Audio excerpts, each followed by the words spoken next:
Boa tarde para todos vocês. Hoje, domingo, dia 30 de agosto de 2020, vamos à live, desta tarde de domingo, a última desta semana, porque semana que vem teremos uma nova sequência de lives. Hoje teremos a grata satisfação de estar com o nosso amigo professor Paulo Bittencourt, professor Bitt. Vamos conversar aqui sobre um tema muito atual e bastante importante para cada um de nós que está enfrentando a era do Covid-19. Vamos falar sobre vida moderna, tecnologia e equilíbrio. Dentro de alguns instantes, o nosso amigo Bitt estará conosco e desde já vamos deixar escrito aqui o comentário fixo de nossa live, porque ao longo de todo o tempo nós teremos aqui esse comentário fixado para que a gente possa saber o tema da nossa live, não esquecer. Numa tarde de domingo maravilhosa aqui na cidade de Petrópolis, estado do Rio, diretamente para toda a internet, para todas as pessoas que nos acompanham no Instagram. E lembrando que essa live ficará gravada em nosso IGTV, ao final, daqui a 1 hora mais ou menos. E também vocês poderão assistir, caso não consigam assistir nesse momento, em nosso YouTube. E compartilhamos também no Facebook, no Twitter, no LinkedIn. Então as redes sociais aí servindo de propagação das informações que valem a pena ser compartilhadas. Estamos aqui com o professor Bitt já em nossa live. E hoje a live, para todos vocês que nos acompanham, é a nossa live de número 71. Então já estamos aqui a 71 lives. Vamos convidar aqui o professor Bitt para que ele possa compor a nossa tela. E aí dividimos do nosso Instagram com a live extra, repetindo, do dia 30/8, domingo, 17 horas, com o professor Paulo Bittencourt. E vamos falar de vida moderna, tecnologia e equilíbrio. Meu grande amigo, professor Bitt, para os mais amigos, mais chegados, estamos aqui nessa tarde maravilhosa para falar de modernidade, para falar um pouco de história, para falar de temas que interessam a cada um de nós. E estamos vendo um sofrimento geral por causa dessa pandemia, todos aguardando que esse momento passe para que a gente atinja um ponto de equilíbrio. Só que para atingir o ponto de equilíbrio precisamos verdadeiramente transformar a nós próprios, aos outros que estão ao redor e a sociedade como um todo. Não sei se você prefere dar a sua boa tarde, porque eu estou aqui com uma incumbência, um tanto quanto difícil, de ler o seu mini currículo, que eu tenho um orgulho muito grande de fazer parte do hall das suas amizades, das boas amizades. É um currículo extenso, eu resumi ele bem pequenininho, já porque senão nós na apresentação da FIP que eu indiquei exatamente para não precisar ler. Exatamente. Talvez eu prefiro não ler, que já que foi feito o resumo, talvez tenha sido retirado de alguma fonte que já esteja alterada. Então, Não, eu tô com o da FIP aqui, ó. Professor Bitt, natural do Rio de Janeiro, engenheiro eletricista, UERJ, 1975.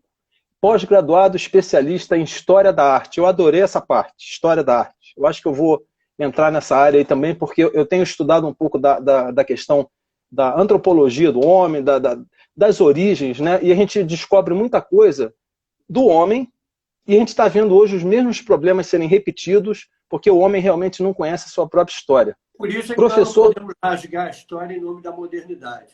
Exatamente, isso aí, bem lembrado. Professor do Cefet Rio de Janeiro, Centro Federal de Educação Tecnológica Celso Sukol da Fonseca, confere? 44 anos, curso técnico de eletrônica e engenharia eletrônica, telecomunicações, sendo também conselheiro eleito do Conselho Diretor. Foi criador e diretor eleito do Cefet Petrópolis. Os meus parabéns, mais uma vez, um grande empreendimento aqui na nossa cidade. Membro do IEE, Institute of Electrical and Electronic Engineers, e do Clube de Engenharia. Desenvolve atividades de ensino, pesquisa e extensão nas áreas de engenharias, ciências sociais aplicadas, ciências humanas e linguística, /letras, /artes, em nível nacional e internacional, com ênfase em educação, arte, cultura, ciência e tecnologia. O meu muito obrigado, né? O meu abraço aí, como eu te falei um pouco antes da nossa live, né? Nós vamos ainda nos encontrar, tomar um café, almoçarmos juntos, que essa pandemia verdadeiramente afastou, né, muitas pessoas, e é uma satisfação enorme ter você aqui conosco, né? Estamos fazendo aqui uma chamada geral com o pessoal da FIP também, que vai participar aqui nas nossas lives, trazendo temas que são importantes e que valem a pena ser compartilhados. Professor, meu amigo Bitti, né, suas primeiras palavras aí, um pouco de você por você, para quem não te conhece, satisfação enorme. Olha, antes de mais nada, eu queria agradecer muito a você por esse convite honroso que eu já recebi há mais de um mês e fiquei muito sensibilizado com isso, até porque a nossa relação transcendeu muito mais do que uma simples conversa, às vezes de restaurante, ou de rua, ou de instituições, mas ela transcendeu para uma amizade muito forte. E eu quero registrar aqui para os que estão nos assistindo que eu sou testemunha há mais de 10 anos de que o Sérgio sempre esteve na frente, principalmente das tecnologias da informação e da comunicação. Coisas que eram anunciadas às vezes, nós tínhamos acesso no Google, na grande imprensa, ou então ali nas entrelinhas, eu já tinha ouvido falar, e às vezes muitos que ouviam você falar, puxa, mas isso é um visionário, e tudo veio a concretizar. Então, eu quero parabenizar que você é um sonhador, mas que está realizando os seus sonhos, é um sonhador que a humanidade precisa muito ter. Tá? Obrigado por ter me convidado. Os 44 que você colocou aí são 44 anos de idade, que não é de idade minha, mas de tempo de contínua regência de classe. Eu nunca larguei uma turma, mesmo quando fui diretor aqui do Cefet Petrópolis, durante 8 anos. Eu era professor aqui, eu era professor no Rio, nunca larguei a minha vinculação no Rio. É lá que eu estou há 46 anos e dei a minha contribuição aqui para a instituição, montando o curso técnico de telecomunicações e TV digital, que foi o primeiro no Brasil no gênero, e outras coisas, né? E continuei lá. Nunca eu estava aqui, estava lá, era diretor. Uma experiência sui generis, que muitos colegas até me criticavam. Puxa vida, você ou é diretor, ou é reitor, ou é isso. Eu digo, não, dá para conciliar direitinho. Né? Ficar longe dos meus alunos, jamais. Porque eles são, para mim, como a história no todo dia, o grande manancial de aprendizado. Tá? Eu nunca me considerei na frente, na vanguarda, achando que sou dono da verdade, sou tal. Né? E se alguém discordar do meu pensamento, eu vou dizer que não presta, que está na contramão. Então, eu sempre fui contrário a isso. Né? Agora, voltando ao que você colocou da apresentação. Então, eu vou fazer um resumo aqui. Na verdade, você falou a história da arte, porque eu sempre gostei muito de história, sempre gostei das ciências humanas em geral, por influência familiar, por influência do meu convívio no dia a dia, desde a época de criança. Os educadores que eu tive, muito especiais, que me deram sempre muita ênfase nessa multidisciplinaridade, eu diria até na transdisciplinaridade. O Edgar Moreira vai falar agora, mas lá, há 50, 60 anos atrás, eu já havia práticas de professores meus de natureza transdisciplinar. Tá? Então, isso foi importante para mim, mas num dado momento, alguém circundou aqui a minha cabeça, e disseram que eu das ciências humanas, eu queria fazer música, queria fazer teatro, queria fazer tudo, né? Poesia, essa coisa toda, que isso aí não dava futuro, não dava dinheiro. E o que dava dinheiro eram algumas profissões que na época chamavam-se profissões de gente, né? De pulso. Aí, o que aconteceu? Eu acabei fazendo engenharia, enquadrava-se bastante no que eu gostava muito, que eu gostava da parte toda de física, os fenômenos físicos, as ciências físicas e naturais, aqueles livros lá do século XIX, que eu herdei do meu avô, do meu pai, ficava olhando aquelas enciclopédias Larousse, aquelas experiências de laboratório de física, que na nossa época o laboratório de física era presencial e maravilhoso. Né? Isso. Eu não concebo um laboratório remoto hoje, fazendo experiência para ver onde é que o mercúrio está. É complicado, pode até ser filmado, mas não tem comparação com o envolvimento que isso nos trazia. Então, esses excelentes mestres que eu tive no Colégio Zacarias, lá no Rio, Santo Antônio Maria Zacarias, eu me orgulho muito de ter dito que foi aluno de lá. Então, eles me apontaram para esse caminho e permitiram que eu, saindo daquilo que eu gostava a fundo, eu entrasse na ciência e tecnologia dentro da engenharia. Mas cedo, cedo, a minha vocação, como eu queria fazer teatro, como eu queria fazer essas coisas, a minha vocação para o magistério despertou-se. Na minha primeira turma, os alunos da minha primeira turma hoje têm 60 anos de idade, em média, acredite. Opa, que legal. Eu já tenho filhos e talvez até netos deles já chegando com meus alunos. Então, o que aconteceu? Eu percebi, na conversa dos primeiros dias de aula, que a minha presença ali estava sendo um diferencial por alguma razão. Eu estou falando disso em 1974, que foi ontem. Tá? Então, esse diferencial, a partir daí, passei a explorar. Então, tudo todos os processos que eu comecei a desenvolver são sempre lastreados, conforme eu disse anteriormente, nessa relação, nessa inter-relação com os alunos e com as outras pessoas. Né? O que as pessoas acham do Sérgio Taldo é importante para servir como guia e roteiro para ele fazer as coisas na vida dele. 300 pessoas dizem que você é bom em ciência e tecnologia e tecnologia da informação, siga essa área, porque essas pessoas são sábias. Você não é dono desse julgamento. Então, isso aconteceu comigo lá e me fez com que eu, de uma certa forma, não me afastasse, mas ficasse com engenharia no segundo plano e começasse a me aprofundar na área de educação e nos desafios da educação, que eu achava com grandes problemas. Não tantos quanto nós temos hoje, porque eu acredito que na nossa época havia uma relação de respeito, uma relação de lealdade, uma relação de fidelidade, uma relação assim muito profunda entre colegas, mas principalmente entre professor e aluno. Tá?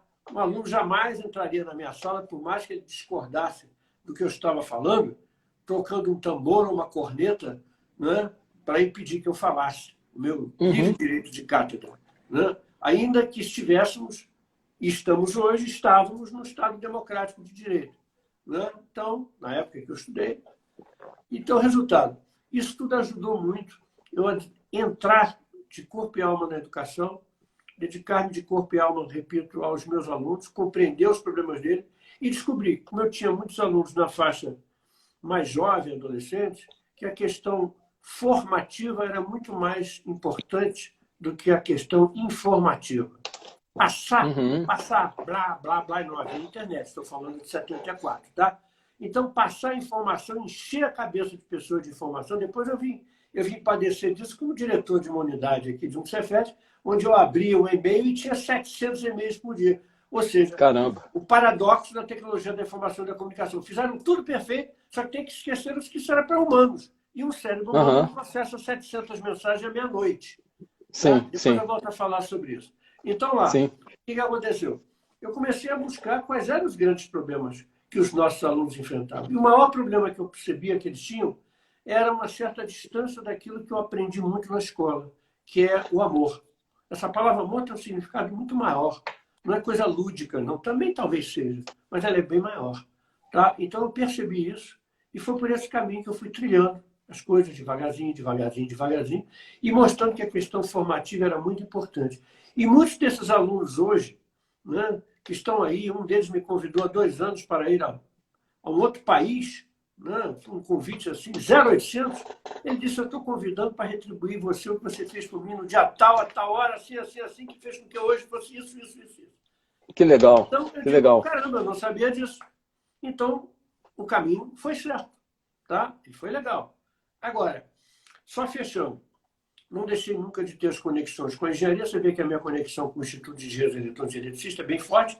Eu procuro fazer as minhas colaborações para lá, aprender muito, porque é o maior repositório do mundo de pessoas discutindo as questões novas, né, emergentes nesse campo.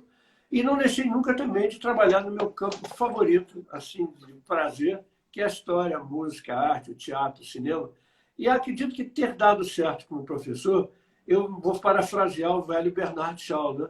O mundo é um grande palco onde nós somos os atores. E a sala de aula é o palco onde os atores são o professor e os alunos. A sala de aula interativa é essa que todos eles se conectam, se compreendem, se entendem. E não é a sala de tortura, não é a sala de imposição, mas é a sala... Quando eu falo em posição, é a sala também em se mostrar os valores que existem e o respeito. Porque o dia que nós perdemos essas referências, é a mesma coisa que a referência que une um casal, seja ele, né? Qualquer natureza, qualquer pessoa que se una pelo amor, não é? Se houver a perda do respeito pela imposição, por qualquer ferramenta, desmorona essa estrutura. E uma estrutura desmoronada é um país, é uma cidade desmoronada, é um estado, é um país, é um planeta desmoronado. Exatamente. Olha, eu estou aqui desativando os comentários, né? E de vez em quando eu vou ativar os comentários aqui, porque as pessoas vão fazendo as suas, tá vendo? As suas perguntas. Lembrando que, né, desde o início aqui, eu vou repetir novamente, as pessoas estão nos acompanhando, estão assistindo a live, e aquelas que não estão acompanhando agora poderão ver depois, lá no nosso IGTV, no próprio Instagram, no meu canal YouTube Sérgio Taldo. Compartilho no Facebook, Twitter, LinkedIn. Desde já te convido para a gente escrever e assinar juntos um artigo lá no LinkedIn falando sobre esse tema, porque eu estou aqui com um lote de deve ter mais ou menos uns 70 artigos, de 70 lives, que eu não estou dando conta de escrever um artigo por dia, né, porque eu tenho feito, várias lives aqui importantes, nesse momento potencializando essas ideias. Então, quem quiser fazer o print de tela, eu já printei algumas telas, marque a gente depois lá, @SérgioTaldo, @PCFla22. E aí, obviamente, a live termina... 222, ótimo. Isso aí, bem lembrado. PCFla 222. Por quê? A live termina, né, dentro de alguns minutos, mas o assunto não termina e vai continuar. Eu vim hoje propositalmente com essa camisa aqui do The Godfather, tá vendo? E observa aqui que você tem aqui um efeito manipulador, ó. Tá vendo aqui? A marionete. Exatamente. A gente vê exatamente para a gente conversar sobre esse assunto, porque as pessoas, o Bit, permite chamar assim, que eu, né, sou seu amigo, né? Você inclusive gosta que se chame de Bit, a vida moderna, a tecnologia e a ilusão do equilíbrio, né, a ilusão de que eu tenho um super celular, tenho um super site, eu tenho controle de tudo. No final da história, nós estamos aqui por trás sendo manipulados e não sabemos disso, né? Tem vários estudos que podem ser alvo de outras lives que a gente pode fazer, inclusive em plataforma Zoom, botar muitos alunos lá. A pessoa simplesmente nasce nesse século, né? Não tem uma noção de história, não tem uma noção de passado, de presente, futuro, simplesmente está aí. Virei influencer, né? Como é que eu posso, né, nessa vida dita moderna, entre aspas, né, nos orientar para que eu possa ter um mínimo de equilíbrio? Porque muita gente está achando que está com equilíbrio, mas na realidade não tem, né? Porque é questão de valores, como você bem enunciou, o respeito, o amor, o amor ao próximo, a dedicação, está muito... Marionete foi a coisa que eu mais procurei observar ao longo dos meus 45 anos, não é? Por quê? A marionete é o perigo quando essas peças que estão aqui embaixo na sua camisa são crianças e adolescentes. Sim, Quem está aqui em cima são adultos, espertos, cultos, né? E nem sempre com boas intenções, infelizmente. Tá? Então, é muito fácil trabalhar dessa camada para essa aqui. Então, hoje eu estou muito atento a essa camada daqui, entendeu? A gente enxerga, acompanha e sempre procurei ajudar, né? Com aquela cautela que o educador deve ter, por maior que seja, nunca é 100%, mas de não deixar passar determinadas posições em relação a outras. O importante é dar um leque de situações e deixar que o nosso querido aluno corra atrás. Não ouça apenas aquele que ele considera um ídolo ou uma referência. Ouça outros. Não gosta dessa figura do ídolo. Tá? Ouça vários e forme o seu conceito. Não é? Eu me preocupo muito com aquela verdade que eu coloco como sendo verdade e estou tratando, às vezes, com pessoas que ainda não têm a formação suficiente para entender se aquilo é uma verdade ou é uma verdade mais ou menos. Aliás, a verdade é aquela história do 6 e do 9. Né? Sim. Um olha o 6, outro olha o 9. Nós hoje estamos vivendo diante disso. As pessoas estão brigando, famílias estão se separando, grupos estão se degladiando, nações estão se esfacelando por causa do 6 e do 9. Ninguém quer perder. Exatamente. Eu trouxe aqui, normalmente eu costumo contextualizar com algumas ideias. Eu separei esse pequeno livrinho aqui, do H.G. Wells, que eu acho que você já deve ter visto, Uma Breve História do Mundo. Uma breve história do mundo. Pô, Sérgio, uma história do mundo? Porra, que ficar lendo isso e tal. O que o H.G. Wells aqui nos orienta, ou nos mostra?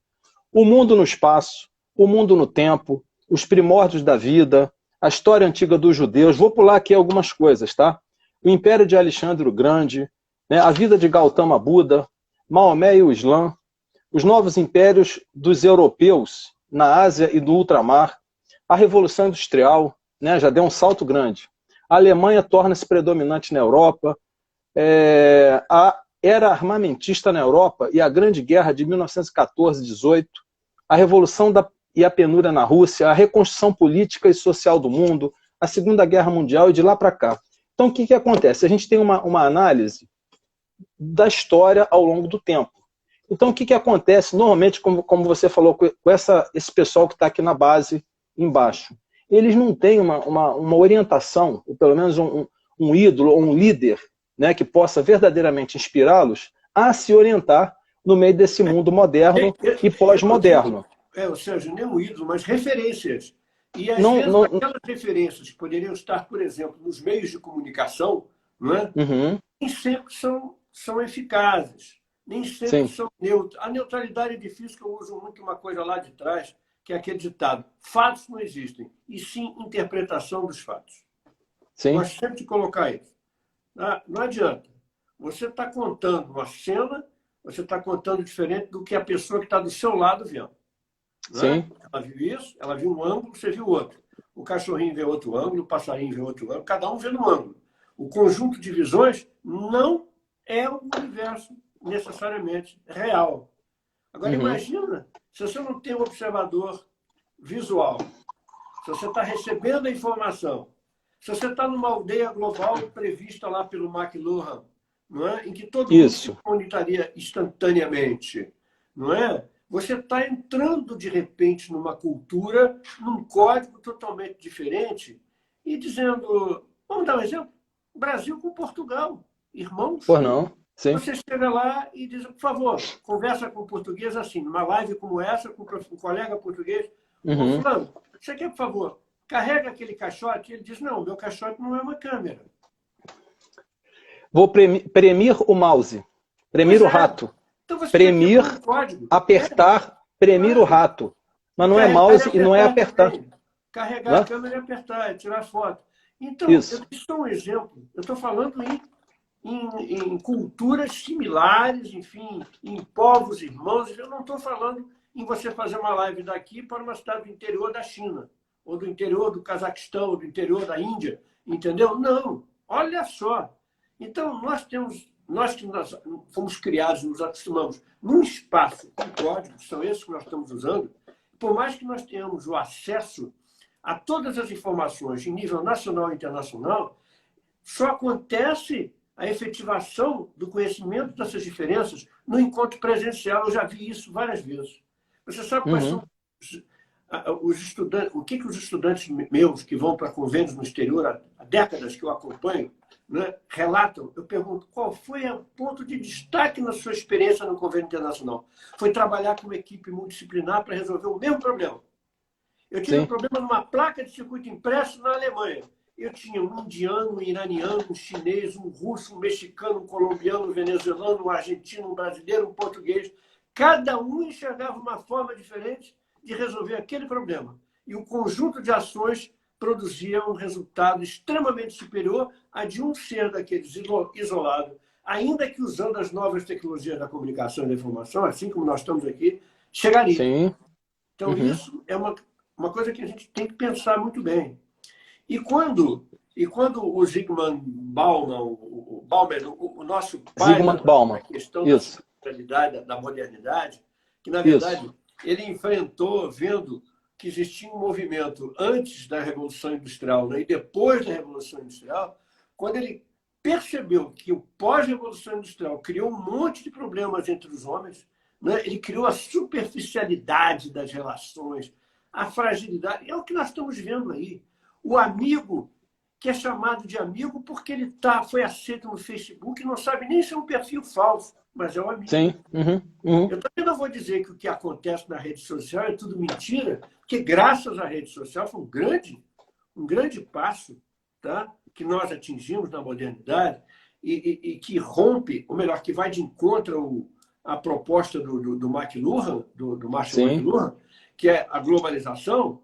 Um grande passo que a gente conseguiu foi desconstruir as pseudo-verdades construídas por alguns meios de comunicação que se consideravam os donos da verdade ou então os donos da informação de confiança. Então, nós não podemos quebrar essas redes sociais porque elas não falam o que A ou B quer. Nós temos que buscar um equilíbrio, temos que ter muito cuidado, porque se a gente bate nessa ferramenta poderosa que está permitindo, inclusive, que a gente faça isso aqui, né? Nós estamos pelo Instagram, né? O que vai sobrar para você questionar se alguém disser que você é mentiroso e você tiver que provar que não é? Mas, de repente, pelas vias normais, você não consegue provar que é mentiroso, porque alguém que vai julgar você também acha que você é mentiroso. Tá? E, às vezes, não tem a isenção que deveria ter associada à balança. Você já imaginou, nós estamos aqui nesse momento, já imaginou se de repente aparece aqui na listinha, Mark Zuckerberg entrou. E realmente é o Mark Zuckerberg, o dono do Facebook, dono do Instagram e agora dono do WhatsApp. E o cara está nos ouvindo. Bill Gates entrou. Então, o que acontece? Aí vamos subir uma oitava acima. O que está ocorrendo hoje? As pessoas simplesmente entram, cada um tem um perfil em várias redes sociais, cada um está pulverizado, como diz o Bauman, de forma líquida, e na realidade não existe uma integridade. Né? A pessoa que está na rede social, ele posta uma coisa que na realidade ele não é.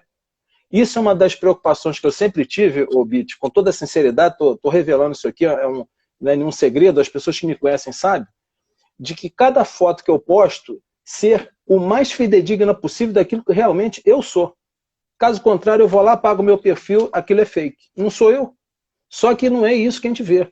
As pessoas criam, então, perfis com milhões, dezenas de milhares de pessoas e o cara não consegue saber quem são os amigos, como você falou. Amigos. Que você Exatamente. vai descobrir um amigo quando você perder o poder político, o poder econômico, não é? E você tiver um problema de saúde. Aí você vai saber quantos amigos você tem. Exatamente. Então, esse é um dos grandes perigos. Eu trouxe aqui, não sei se você conhece esse livro aqui, A Física do Futuro, sim. do Michio Kaku. Esse cara aqui, eu já venho acompanhando ele há mais de 10 anos. Ele lançou esse último livro aqui, que ele mostra como é que a ciência, olha só o poder desse negócio, e tipo assim, o poder no sentido poder, e também de mudar tudo, de obrigar uma sociedade, tecnologicamente falando, a mudar totalmente o seu meio de ser. Como a ciência moldará o destino humano e o nosso cotidiano em 2100. Aí os capítulos são breves, mas o livro ele é um pouquinho grosso, né?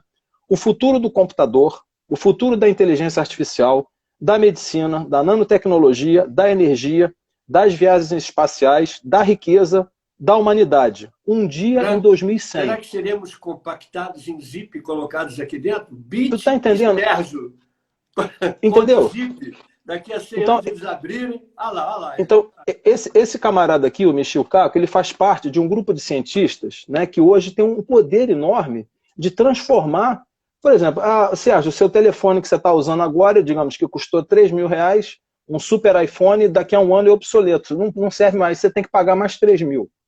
O seu carro que você tem há 10 anos, ou há 5 anos, ou há 3 anos, não tem peça mais, você é obrigado a trocar. Então, essa descartabilidade, né, as coisas você não consegue ter uma questão sólida. Então, isso a nível material, só que interfere com a gente a nível emocional, espiritual, mental, saúde. Aí que é o equilíbrio.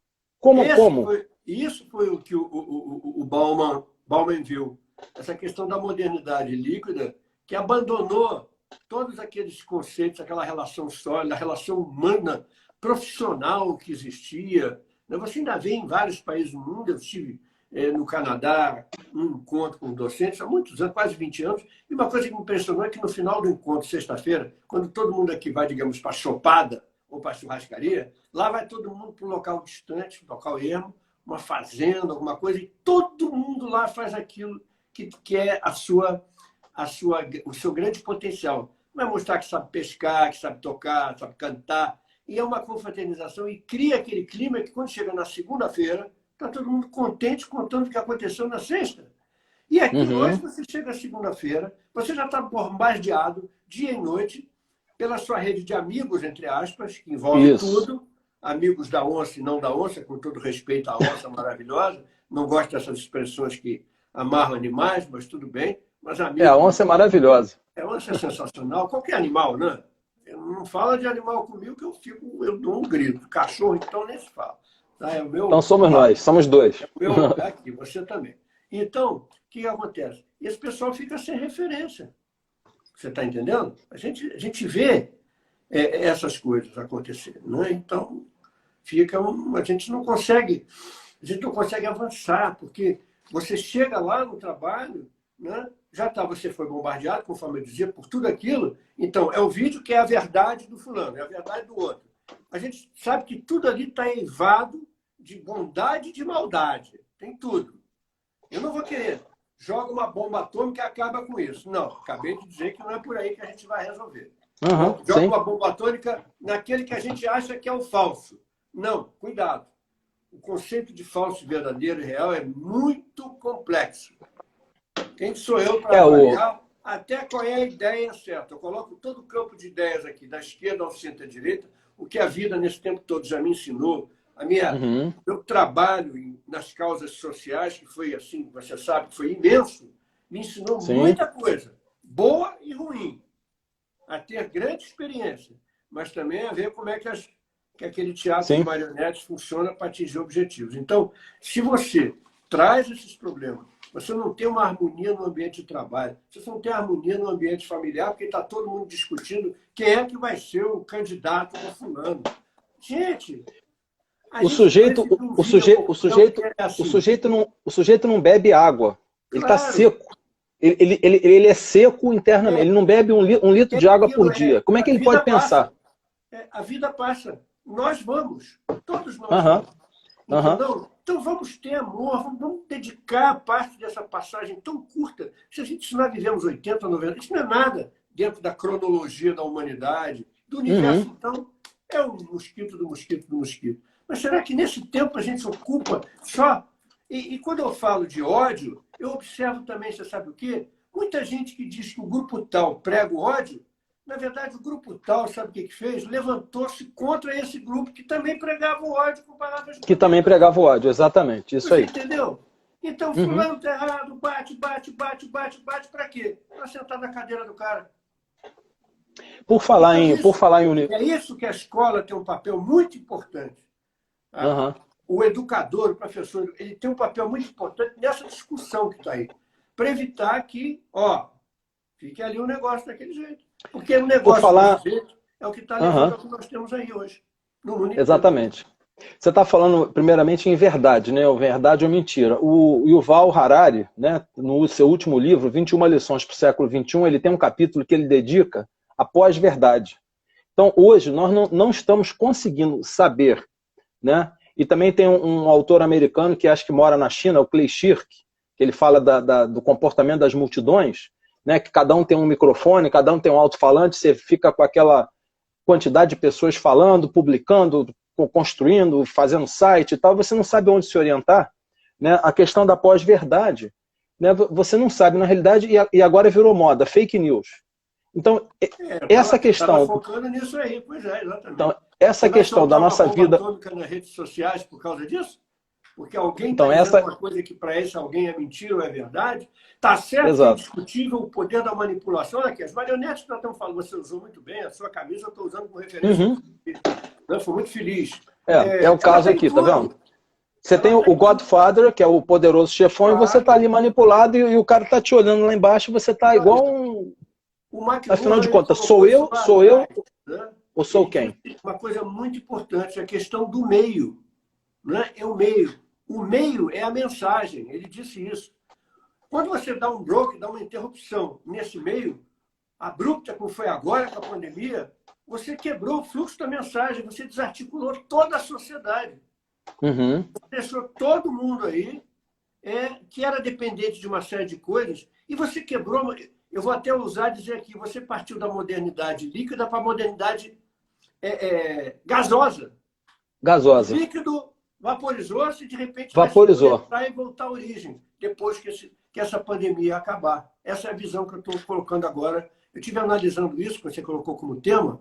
Por quê? Porque foi tão radical isso aí, em alguns momentos tão triste, porque a utilização, muitas vezes, política de uma pandemia deixou a população assim muito, muito perdida, porque determinados donos da verdade, principalmente nos meios de comunicação, alguns meios de comunicação, eles acham que tudo aquilo ali é o certo, e muitas pessoas que não têm aquela visão maior, não chegam nessa camada, vão atrás daquilo que está ali, como se fossem aqueles carneirinhos atrás. Entendeu? Então, daí vem a questão do questionamento. E daí a beleza da rede social. É aquela rede em que você instantaneamente questiona. Se o Sérgio disser para mim, olha, Bit, você é isso, eu vou dizer, não, não é, está aqui. Ó. Com a prova, não posso jogar sem prova. Está aqui. É isso que muitos não querem. Aqueles que querem a hegemonia da sua visão, do seu ponto de vista, eles não querem isso aí que a gente tem que tomar cuidado. Né? Até onde a gente vai combatendo eficazmente o que é errado, o que é falso, o que é realmente maquiavélico, do que é bom, e não combatendo a rede. Exatamente. Tá? Você que é engenheiro... combatendo a maior riqueza da rede, que é o fluxo de informações em tempo real. Tá? Sim. Eu vou dizer para você uma coisa que Por não. Uma história não é história, é uma coisa rápida, a gente não tem muito tempo. Mas eu assisti uma vez uma cena lá no bairro do Flamengo, no Rio de Janeiro, de um atropelamento, uma coisa horrorosa. E aí eu vi a cena reportada por um veículo de comunicação à noite e a cena que eu, com esses olhos, assisti. Tá? Então, na verdade, uma senhora que sofreu um atropelamento por um ônibus, o espelho retrovisor bateu nela e tal. E sabe o que saiu no meio de comunicação à noite? Aconteceu uma coisa e você viu outra. Após uma desavença com o marido, tentou suicídio atirando-se embaixo. Olha aí. Que coisa. Aquilo eu considerei a referência da podridão que um meio de comunicação mal utilizado é capaz de fazer. Destruir uma família, destruir uma sociedade, destruir você, a mim, valores construídos com ética e com dignidade. E foi aí, Sérgio, que eu entrei firme na pesquisa dos meios de comunicação e sua influência na sociedade. Eu acho muito importante. E fomento todos aqueles a estudarem isso, que é a temática que nós estamos conversando aqui. Na realidade, o Marshall McLuhan, quando ele diz que o meio é a mensagem, o meio vai muito além da mensagem, né? Sim. Que é aquela história, você publica uma mensagem que na realidade passou pelo meio, mas não foi a mensagem que você verdadeiramente viu. Claro, então aí que está o problema. Com várias mãos. Aqui atrás dessas mãos tiveram outras mãos que disseram, fizeram isso assim, empurraram para cá, para cá, a gente sabe. Nós não somos bobos. E Bit, eu trouxe aqui também, você falou de universo, né? Que nós somos tão pequenos. Opa, que beleza. O atual aqui, Neil deGrasse Tyson, que ele fala das origens aqui. E ele mostra aqui a origem do próprio universo, que nós somos poeira das estrelas, o próprio Marcelo Gleiser também. Né? E esse camarada aqui, eu gosto muito dele, que ele herdou de causa... E ostentamos tanto orgulho, tanta vaidade, né? E tanta imposição sobre os nossos semelhantes. Né? Somos poeira. E ele herdou de Carl Sagan, né? um legado, ele praticamente herdou de Carl Sagan, ele acho que um estagiário de Carl Sagan. Então ele vai falando aqui, e você vai verdadeiramente ver a maior história já contada, né? A origem dos planetas e a origem da vida. Aí uma pessoa que não pensa, que não analisa, que simplesmente cai na vida moderna e não tem uma referência, ou não consegue nem perceber quem é referência em alguma coisa, como você falou, o meio de comunicação... Ela corta a questão humana, social, corta tudo. Pensamento, cultura, tudo. Ela rompe com tudo. E aí, essa questão da origem da vida, como a gente não sabe a nossa origem, a gente não sabe o que está fazendo e a gente não sabe para onde vai. Então, acho que isso aí que é uma das maiores fatalidades do nosso mundo. Porque, Bit, vamos fazer um negócio? Vamos montar um negócio, vamos montar uma loja para ganhar dinheiro. Sérgio, para quê? Qual o propósito? Qual o seu objetivo? Qual o seu planejamento? Você pretende chegar aonde? Você está baseado... Não esquenta não, Bit, vamos nessa. Cara, não é assim. Não pode. Então, o que nós estamos vendo hoje é uma verdadeira descaracterização do pensamento, das emoções. Isso. Não há um ponto de equilíbrio e aí a gente vê qualquer coisa. Eu quando vi na Universidade da Califórnia um projeto Eu vi por acaso, porque fui convidado por um ex-aluno que estava lá, com uma equipe. Quando eu vi um projeto de DNA, de sequenciamento, enfim, todo o estudo, eu olhei para aquilo ali e disse: quantos engenheiros, com quantos mestrados, doutorados e pós-doutorados, Uhum. no tempo de vida útil de formação de um ser humano, seriam capazes e necessários para, com uma equipe multidisciplinar, conseguir trabalhar 3 elos daquela sequência de DNA com a perfeição com aquilo foi feito. Isso me deixou encucado. Você sabe, é um desafio que a gente coloca.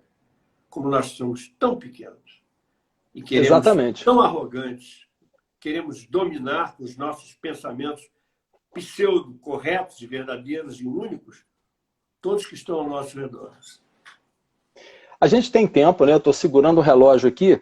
Eu gosto eu gosto de apresentar algumas ideias, né? Para a gente poder conversar. Tá vendo? O nosso amigo Stephen Hawking, né? Ele tem esse filme aqui que foi feito, né? A Teoria de Tudo, baseado exatamente na vida e na mente e na experiência de vida de Stephen Hawking, né? A história extraordinária de Jane e Stephen Hawking. E aí a gente vê Stephen Hawking, né? Cunhando aqui o universo numa casca de nós. Né? Esse livro aqui ele é muito bom, ele é todo colorido, é um livro fantástico. O que eu estou querendo trazer para o nosso debate aqui é o seguinte: a gente precisa sair de nós, né, para observar o universo, a criação, e não precisa ir muito longe. Observar uma teia de aranha. Como é que eu tenho ficado em casa. Você observar uma folha que cai, um cachorro, o animal. A teia que tem um modelo matemático quase fractal, como nós chamamos. Perfeito. Né?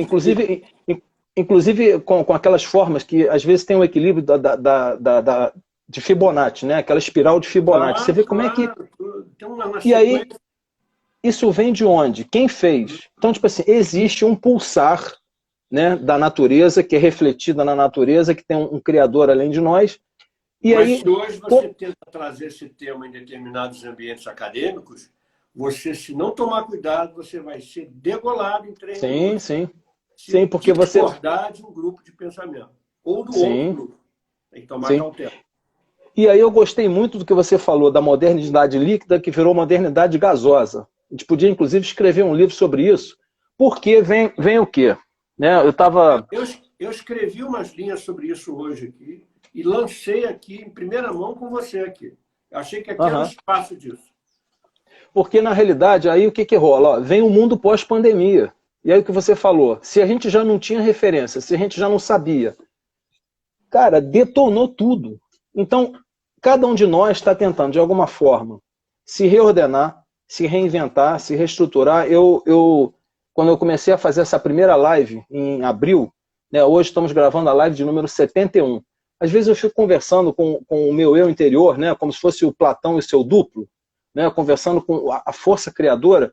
O que tu queres que eu faça com esse conteúdo? Né, o que tu queres que eu realize com todo esse trabalho? Porque você sabe que inicialmente as pessoas perguntaram: você vai fazer só live de tecnologia, você só fala com pessoas de computação, com pessoas de internet. Eu falei: não, vai ter música, vai ter arte, vai ter poesia, vai ter filosofia, vai ter história, vai ter tudo isso. Então, eu gostaria que você colocasse até a Vera está aí também, a Vera está conosco aí, a Vera Cecília, né? Tem várias pessoas que estão aqui conosco aqui. Super bem-vindos, a dona Vera está aí. Rubens deve estar assistindo bem. Exato. Você trazer para a gente aqui que você é uma pessoa que já rodou também os 4 cantos desse planeta maravilhoso. Hoje estamos em Petrópolis, aqui um dia extraordinariamente lindo, um contraste do azul com o verde, mas as pessoas não conseguem enxergar e perceber, né? Não. O que você poderia trazer para a gente com a questão de experiência da Covid, né, e a sua experiência, né, ao longo da visão do que você já passou, para que pudéssemos, né, hoje já fazer um exercício a partir de amanhã, para a gente ter um mínimo de equilíbrio e a gente não ser mais um louco aí a fazer uma série de estultices, né? Está tudo em cima do que nós falamos aqui, eu condenso. O elo do amor e da fraternidade tinha sido rompido. É trazer de volta esse elo. Porque nunca as pessoas necessitaram tanto dos seus semelhantes como agora. Até aqueles que até num dado momento eram considerados inimigos. Eu quero ter um inimigo do meu lado, mas quero ter, acima de tudo, um ser humano que vai estender Sim. os braços e vai me ouvir, vai compartilhar, porque eu estou no silêncio. O silêncio mortal da comunicação remota, que é uma coisa maravilhosa, mas é uma coisa tétrica também, tétrica. Nós que temos Exato, isso. potencial, Tá que vivemos todo mundo, teatro, coisa horrorosa, não tem nada todo a ver. mundo O nas suas teatro casinhas, todo mundo distante, todo mundo pode com ser que o seu teatro Zoom, ganhe WhatsApp. muito dinheiro, Tá, mas e aí? certamente dá. Uma live com um artista que dá infinitamente mais recursos do que uma Aham. live fisicamente num espaço para 2, 3 mil pessoas, mas fazendo uma análise global, a arte transcende a tudo isso que está aqui. E, no nosso caso, a docência transcende a tudo isso. A gente cria um quebra-galho, resolve, faz tudo isso, mas aquele encontro presencial, ele é fundamental. Então, é ele que eu acho que nós temos que resgatar.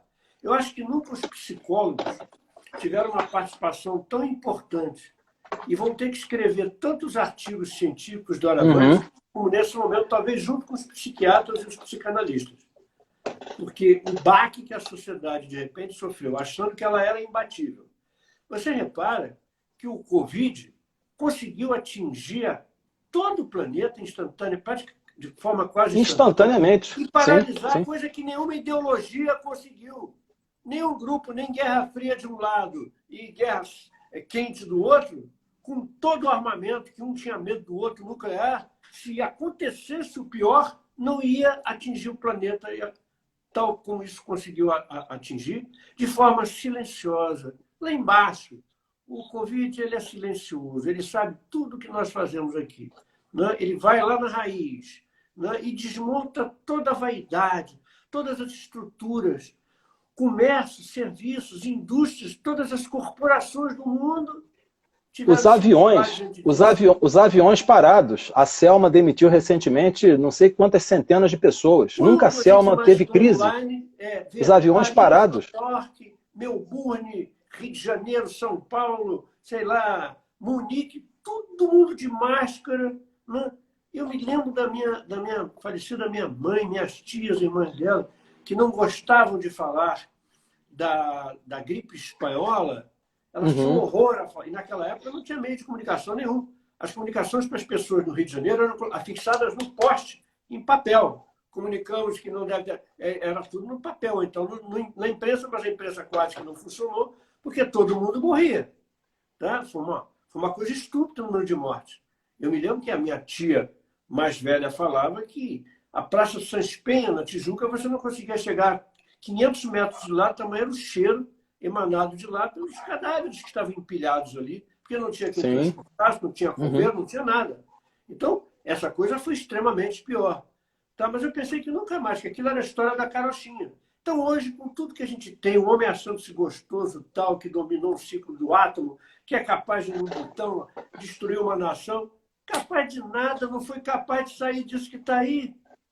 Quebrou, bancarrota provocada por um nano-objeto, e ele não conseguiu investir em ciência a ponto de rapidamente dar uma resposta para isso, apesar de muitos acharem-se gostosos. Tem institutos que dizem, nós somos os tais, descobrimos tudo. Descobriram nada.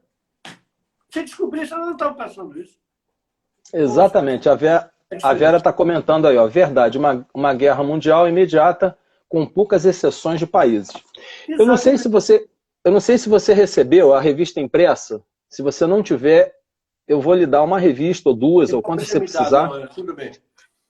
Que tem aqui o artigo, tá vendo? Tem aqui o artigo, olha, que foi o motivo, né, do seminário que fizemos na FIP, os prós e contras da tecnologia para os adolescentes em tempo de pandemia. Inclusive, eu já fiz uma live com a Ludmila Eljek, e também aqui tem uma matéria.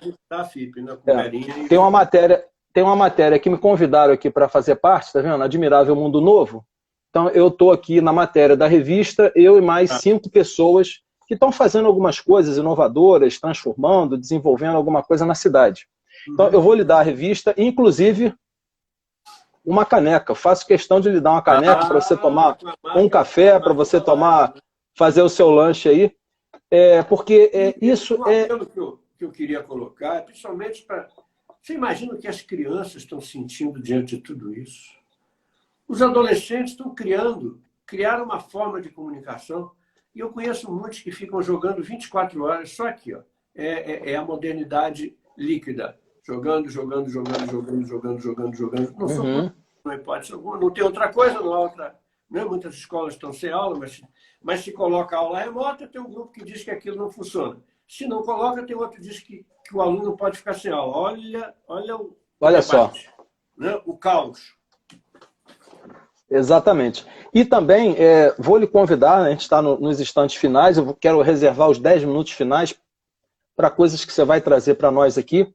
Eu estou desenvolvendo um projeto, eu pretendo até o final do ano, vou tentar criar esse grupo no WhatsApp hoje, se você estiver disposto, a reunir todas essas pessoas, né, que participaram das lives, para a gente trazer a experiência de cada profissional, de cada pessoa, num único sentido, para a gente construir alguma coisa que não é minha. Esse é Não o vai, eixo comum, né? eu vou ser o timoneiro condutor, tá? Mas se gerar um livro, se gerar um grande evento, um movimento, é colaborativo, são todos. Eu sou apenas o timoneiro, a pessoa que está puxando.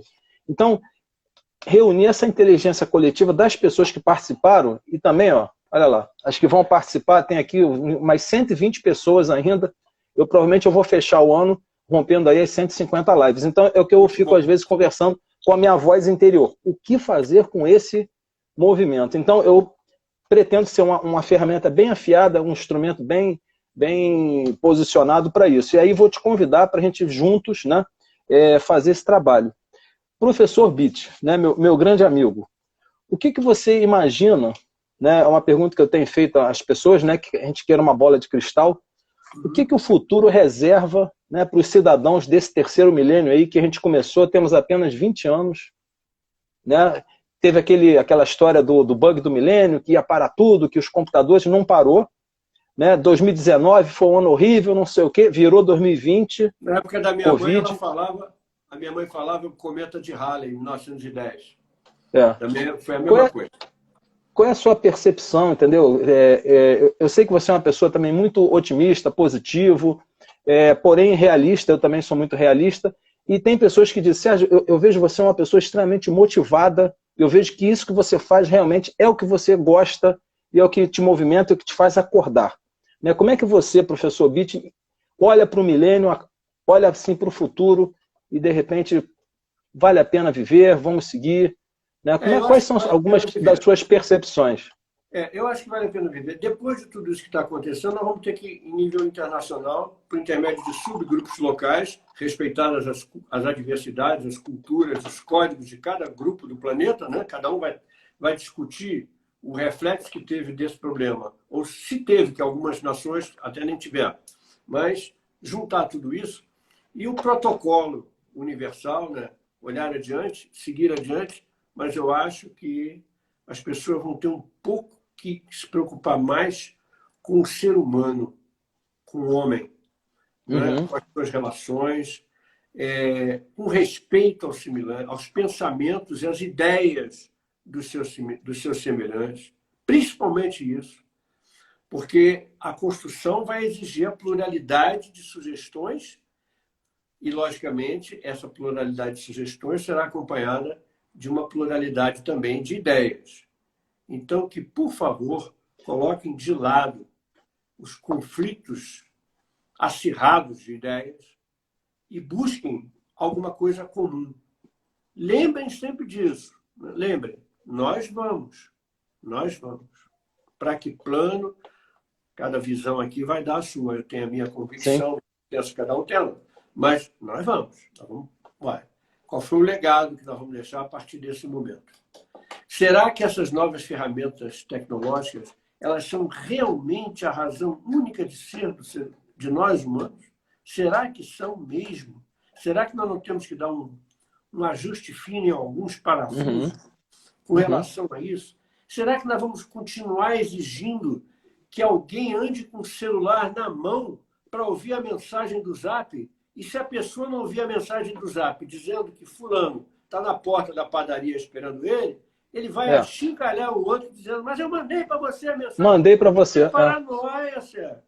Se a gente não continuar, não criarmos um elemento disciplinador, um protocolo que a gente usa muito em telecomunicações disso, nós vamos ficar... Vai ser inviável a relação do planeta. Vai ser inviável, porque já está todo mundo exaltado. Então não vai dar. Qualquer coisa vai ser um salto, uma fagulha. A frigideira está cheia de azeite fervendo, é só jogar ali dentro, acabou. Então, Exatamente. abaixar a temperatura do azeite, né? E eu acho que a saída disso aí é uma só. Vai ser muito difícil, mas é pela educação. Exatamente. E falando em educação, né, nos 5 minutos finais, que não são finais, obviamente a live daqui a pouco vai encerrar, mas nós vamos continuar conversando sobre esse tema durante muito tempo ainda. A sua experiência no Cefet, né? Como professor e também, talvez até antes do Cefet, né, a sua experiência ao longo do tempo como professor. O futuro está na educação. Por que essa área, né, é tão sacrificiosa, tão difícil de ser percebida ou entendida aqui no Brasil? Né? Existem alguns exemplos hoje fora aí. Por exemplo, você na internet, né? Você pode fazer curso na Universidade de Harvard, na Universidade de Stanford ou em qualquer universidade do mundo todo, de graça. Mas você precisa ter o quê? Um propósito, um direcionamento, uma condução. Se esses jovens, né, que estão aqui na base estão sendo manipulados e não tem uma referência, como é que fecha a equação? Difícil. Difícil porque nessa camada aqui de cima, né, a que comanda isso, tem muita gente que não tem o pensamento e a visão que nós temos e muitas vezes estão mais interessadas em atingir os seus objetivos carreirísticos do que realmente com quem está aqui embaixo. Mas precisa desse pessoal que está aqui embaixo, né? Eu digo muito que a gente vê, eu ouvi de algumas pessoas andando pelo Brasil afora, ouvi isso, né? Poxa, professor, o senhor é diretor e continua dando aula, mas o senhor gosta mesmo? Olha, eu fico torcendo para me aposentar. Eu digo, meu Deus do céu, para mim vai ser um terror quando eu me aposentar. Tá? Eu vou fazer o quê? Mas eu achei que é uma concepção diferente, porque aparecem formas de incentivar você também a sair, você ficar, enfim, tudo isso. Então, eu me questiono, sabe? Se isso aí tá certo.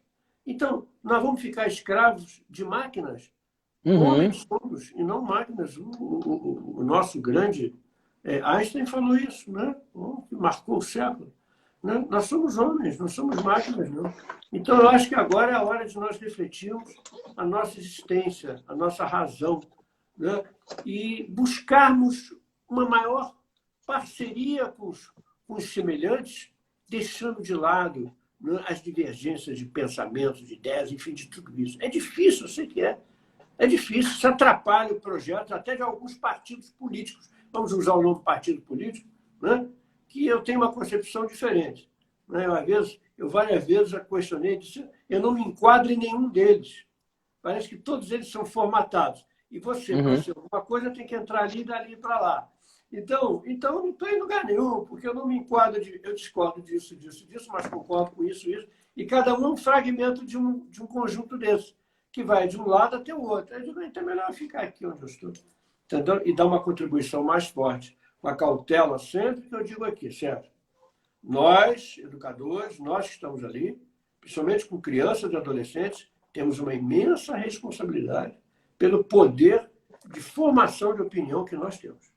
Assim como nós estamos nos comunicando, qualquer comunicador tem. E qualquer pessoa ligada à arte tem.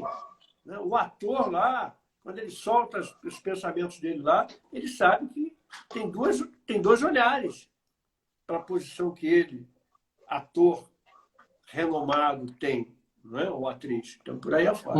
A Mariposinha participando da nossa live aqui. Olha que maravilha. Tenta projetar. Tá vendo? Faz um projeto de uma mariposa dessas aí para você ver. Veio participar da nossa live. Pega um laboratório para fazer o sistema sensor dela, o sistema todinho. Vamos ver. GPS, né? Se orientar. Exatamente. Pode fazer ela sair. Exatamente. Olha só, eu vou fechar aqui a nossa live, né? Estamos aqui em alguns instantes finais, eu não quero que a live encerre, né? Mais ou menos 1 hora.